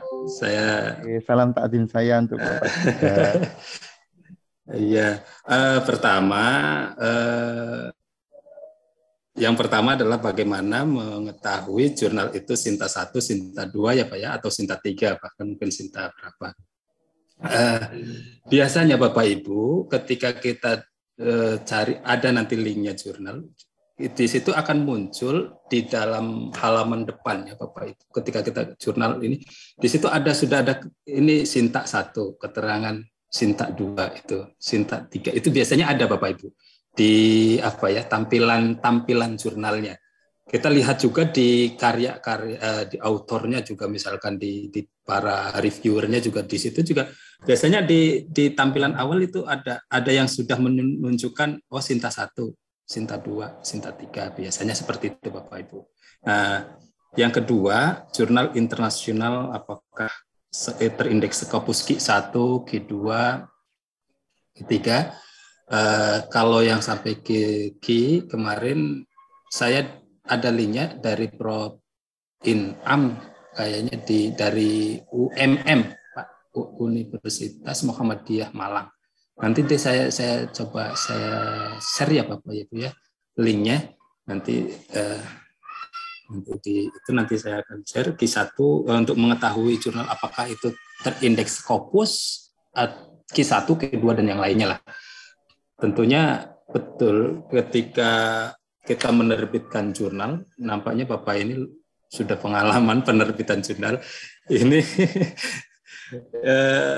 Kita harus hindari Bapak Ibu ada juga jurnal-jurnal yang abal-abal atau predator jurnal. Nah, cara bagaimana mengetahui itu kita kenali dari jurnal itu Bapak Ibu. Dari misalkan dia publish berapa bulan sekali sampai terakhir publish itu secara rutin tidak jurnal itu mempublish artikel misalkan. Terus ada lagi misalkan ya dari segi orang-orangnya Bapak Ibu, orang-orang yang di dalamnya mungkin terus terutama sih kita dari orang ke orang, tadi relasi Bapak Ibu, pengalaman. Jangan di situ. Di sini aja bisa. Itu biasanya Bapak Ibu untuk mengurangi jangan sampai kita ke bawah ke predator jurnal. Uangnya kita keluar tapi artikel kita tidak terbit misalkan, atau misalkan terbit tapi tidak kompeten. Misalkan itu ya Bapak Ibu. Yang terakhir mungkin ini kaitannya dengan aplikasi Mendeley dan Zotero ya Pak. Zotero ya. Kebetulan saya sedikit pengalamannya di Mendeley. Tapi kalau yang Zotero saya belum mencoba. Kemungkinan semua tool atau alat bantu itu adalah intinya mana yang efektif. Kalau ditanya mana yang efektif, karena saya baru memakai Mendeley tidak bisa membandingkan. Tapi yang efektif tidaknya menurut saya mana yang nyaman untuk kita membuat. Jadi ketika kita nyaman dengan Zotero, ya sudah Zotero bisa kan, daripada nanti belajar lagi. Ya tapi ya belajar untuk Mendeley juga tidak ada salahnya begitu. Tapi ketika saya baru membuat dengan Mendeley, ya menurut saya karena Zotero saya belum tahu, ya Mendeley lebih mudah untuk gitu. Tapi ya itu relatif kaitannya dengan efektif. Mana yang kita bisa untuk operasionalkan saja sih Pak. Mohon maaf kalau tidak sempurna menjawab. Gimana Pak Masum? Sudah cukup Pak Masum? Cukup. Terima kasih ya. Oke, cukup Bapak. Terima kasih. Terima kasih. Sami-sami. Izin Faiz, saya akan membacakan ini dari kolom chat. Ya, ini dari Ibu Qurratu Aini ya. Pertanyaannya, apakah PTK dikategorikan sebagai jurnal ilmiah? Itu yang pertama. Yang kedua, mohon resepnya agar termotivasi untuk melakukan penelitian ini. Silakan Pak Mengak.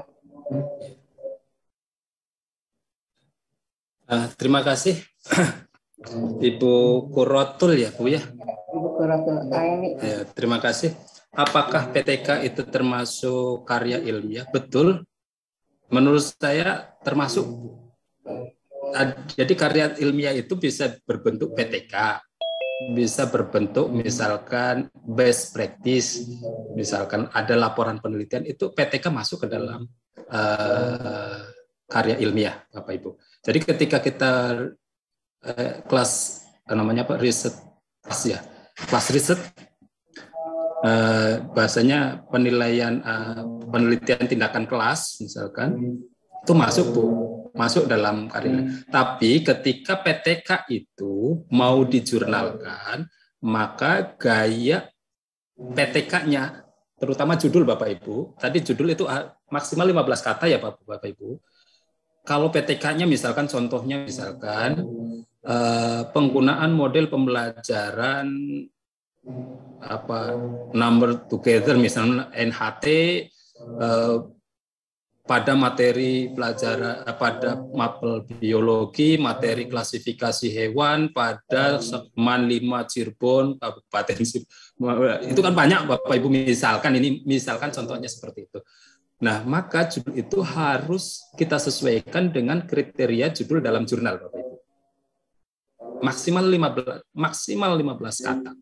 Ya misalkan apa? Kira-kira esensinya tidak hilang dari PTK itu. Jadi dan tadi kriteria abstraknya seperti apa, pendahuluan seperti apa harus sesuaikan. Karena apa? Kalau PTK kita untuk kenaikan pangkat PTK itu kan tebel ya, Bapak Ibu ya. Biasanya lebih dari ya hampir kayak skripsi penilaian tindakan kelas itu. Nah, yang kita jurnalkan hanya cukup menjadi 15 lembar maksimal, itu bisa Bapak Ibu. Atau misalkan best practice juga bisa. Nah, bagaimana trik ya untuk belajar memulai untuk menulis jurnal atau menulis karya ilmiah? Terpenting pertama niat dulu Bapak Ibu. Niat. Ketika sudah niat, coba kita juga terpancing ikut pada Bapak Ibu, coba pada lomba-lomba. Bapak Ibu sering menyimak ada uploadan lomba misalkan untuk jurnal atau tulisan karya ilmiah, coba kita ikutkan. Walaupun ini dari situ Bapak Ibu muncul akan minat yang baik. Ini yang saya ini ya Bapak Ibu, yang saya lakukan, yang saya ternyata terutama kita guru itu harusnya beberapa artikel itu mudah sekali untuk membuatnya. Karena apa? Guru itu kan ibaratnya begini Bu, untuk jadi dokter mengatasi anak misalkan anak kesulitan di apa, kita coba menggunakan diagnosanya dengan menggunakan ini caranya. Ternyata berhasil, kita tulis lagi. Nah, yang seperti itu.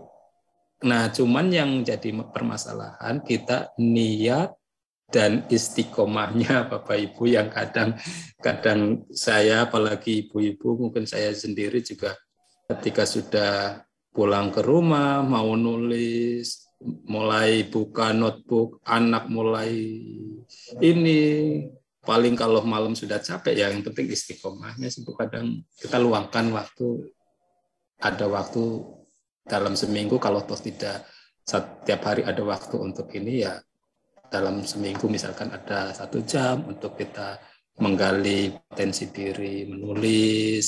Itu Bapak Ibu, Mbak Kurotul, terima kasih. Mungkin Pak Iskandar, closing statement dari Bapak silakan. Closing sudah selesai nih Bu. Iya. Terima kasih. Alhamdulillah sudah selesai closing statement saya, Bapak Ibu. Mulailah dari sekarang, apapun yang kita lakukan, kita usahakan untuk ditulis, Bapak Ibu. Konsisten dalam memperbaiki kualitas diri, terutama kita sebagai pendidik. Itu yang sangat perlu untuk kita ke depan, karena nasib kita, apapun kita ke depan itu ya tergantung diri kita. Nah, kaitannya dengan artikel yang baik, Bapak Ibu, sebenarnya artikel itu ketika kita sudah menulis, ketika kita sudah publish, itu merasa kita, oh, artikel saya kok jelek ya, oh, artikel saya kok salah ya, atau misalkan kurang baik. Tapi kalau seperti itu terus, akhirnya tidak mau menulis-menulis. Tapi ciri artikel yang baik ini adalah artikel yang selesai. Ketika kita menulis sampai selesai. Karena apa? Perasaan tidak puas itu pasti ada. Ini menurut Prof. Ahsanul Inam. Bapak Ibu, terima kasih. Mohon maaf yang sebesar-besarnya. Saya sampaikan matur nuwun semua panitia, Bapak Ibu, atas perhatiannya. Mohon maaf yang sebesar-besarnya. Assalamualaikum warahmatullahi wabarakatuh. Waalaikumsalam. Kami ucapkan jazakumullah khairan katsiran kepada pemateri Bapak Iskandar Mubarak, SPDI MPD. Kemudian kami ucapkan terima kasih juga kepada Ibu Bapak hebat yang telah bergabung selama 2 jam. Mudah-mudahan ilmu yang kita dapatkan menjadi sesuatu yang baru untuk pencerahan ke depannya. Amin ya rabbal alamin. Untuk selanjutnya kami persilahkan Ustaz Abe. Siap, terima kasih Teh Umi. Pak Iskandar, syukran kasiron, mudah-mudahan berkah selalu buat Pak Iskandar. Dan jangan ini ya, bosan-bosan membagi buat kami semua, buat guru-guru hebat.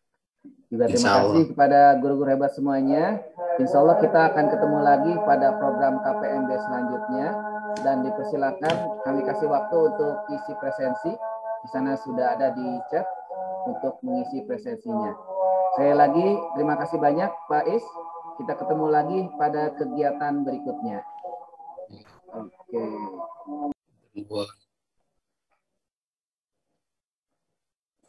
Hal yang diumumkan dari KPMB, Teh Ica atau yang lainnya? Teh Umi, Teh Tuti, ada informasi yang akan disampaikan untuk program KPMB selanjutnya?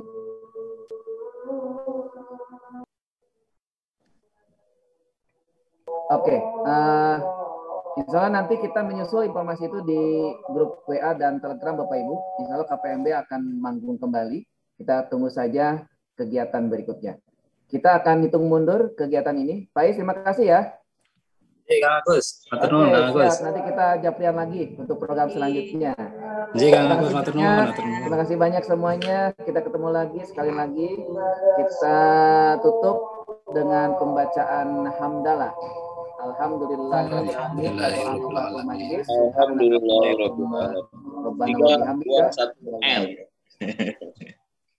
Terima kasih. Recording stopped. Ya, kita hitung mundur Kang Asep. Terima kasih Pak Siap, Pak Agus. Siap, Terima Kang. kasih Kang Agus, Kang Siap, Agus, matur mangga. nuwun semuanya, Kang Sami, mangga semuanya kita matur ketemu lagi. nuwun. Mohon 3, Ya, 2, saya pamit. 1.